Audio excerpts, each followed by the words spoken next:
Hello everyone. In this video, we are going to talk about something that almost every OET student worries about constantly, vocabulary. And honestly, most people are preparing vocabulary for OET in completely the wrong way because the moment students hear the word vocabulary, they immediately think I need difficult medical words. So they start memorizing giant word list, rare terminology, complicated disease, advanced anatomy terms, and hundreds of flashcards that they will probably never even use in the exam. And after weeks of memorization, they still struggle in OET. Do you know the reason why? Because OET does not reward random vocabulary collection. It rewards functional communication. That means, can you understand healthcare communication naturally? Can you explain things clearly? Can you recognize professional tone? Can you paraphrase medical ideas? Can you understand patient language and professional language together? So, this is the real vocabulary skill behind OET. And honestly, this is where many students misunderstand the exam completely because OET vocabulary is not just about medical English, it is about communication English inside the healthcare situations. Got it? So today we are going to break this down properly, not with boring textbook advice, but with real strategies, real vocabulary categories, real preparation methods. Okay? First, you don't need to sound like a medical dictionary to score high in OET. In fact, sometimes students lose marks because they try too hard to sound advanced. They start speaking unnaturally. You understand, right? For example, instead of saying you may feel dizzy after taking this medication, they try to say you may experience transient vestibular instability subsequent to pharmacological administration. And honestly, that sounds ridiculous in normal communication. Correct? OET is a professional communication exam. That's it, not a scientific research conference. So the exam wants clarity, accuracy, natural communication, and of course, professional tone. That's it, especially when it comes to speaking and writing. I'm just going to give you the different types of vocabulary that you need for OET. So, OET vocabulary is not one giant category. There are different layers. So, each layer matters differently in different parts of the exam. Let's break them down, okay? Type 1. The type 1 is everyday healthcare vocabulary. So this is most important category. So kindly make a note of it because nobody gives you techniques like this when it comes to vocabulary. What are the different types of vocabulary that you are going to use in OET exams? So please utilize this, make a note of it. You can practice it whenever it comes to different sections of OET exam. Okay?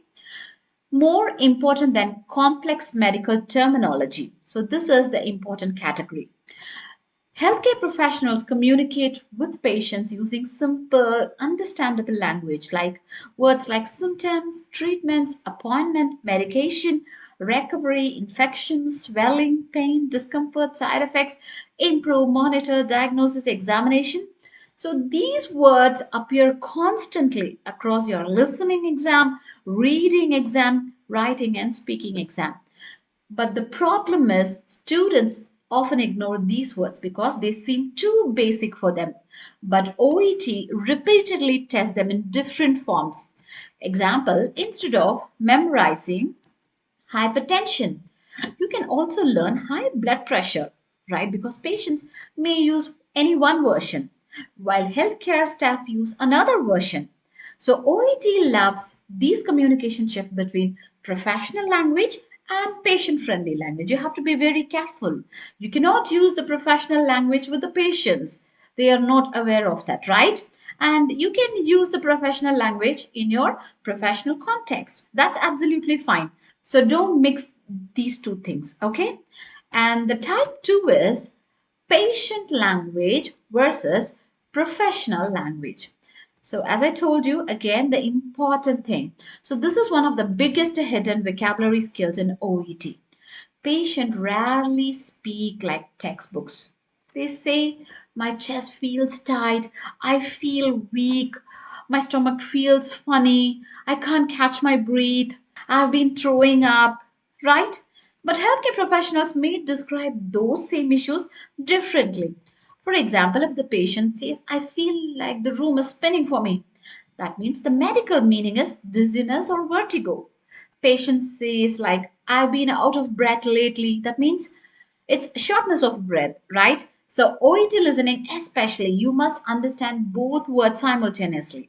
That is why memorizing only medical terminology is not at all enough. You need translation ability between patient vocabulary and professional vocabulary. Got it? So, you should be able to guess what would be the patient vocabulary. The patient usually come up with different types of words, like day-to-day simple words, and how that is related to the synonyms of the professional vocabulary. So you should be able to match that. Then the type 3 is emotional vocabulary. So this is something most students completely ignore. OET is full of emotional communication, isn't it? When it comes to speaking, listening, and writing. You need vocabulary for reassurance, you need vocabulary for empathy, you need vocabulary for concern, encouragement, and of course, emotional support. So, words and phrases like, I understand your concern, that must be frustrating. Let's talk about your opinions or options. There is no need to panic. We'll monitor the situation carefully.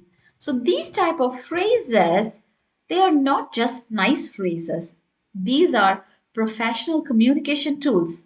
Students who sound emotionally robotic, often they lose speaking marks even when their grammar is really good, because OET evaluates relationship building communication. You know that, right?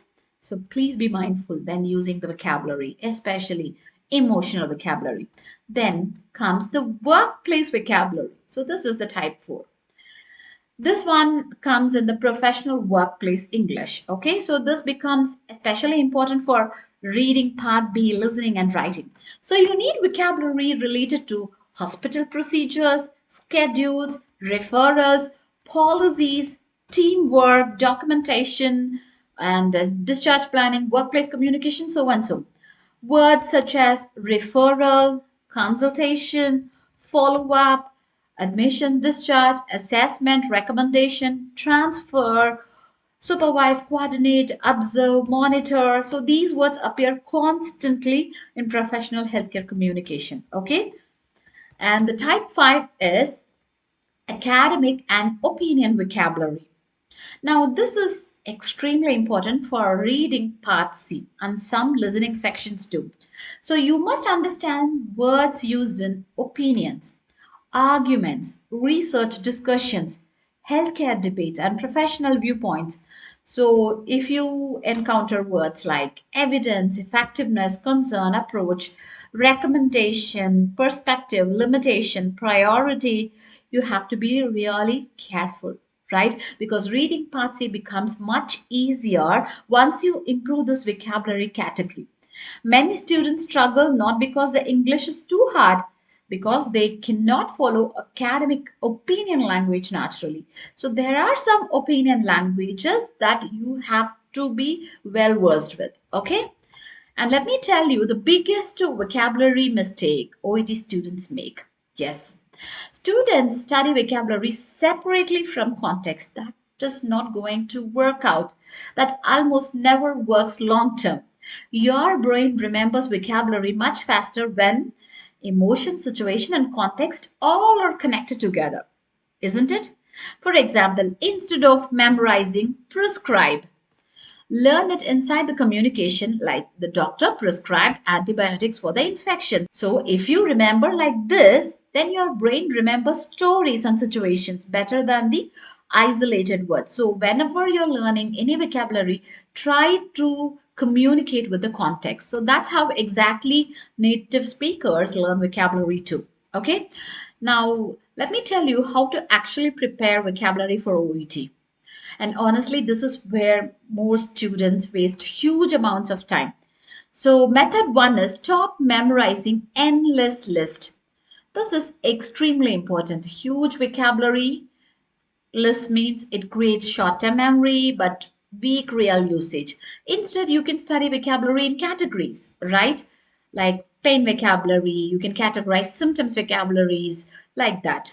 And the second one method is vocabulary families that you have to build it. Do not learn only one word. You have to learn the family.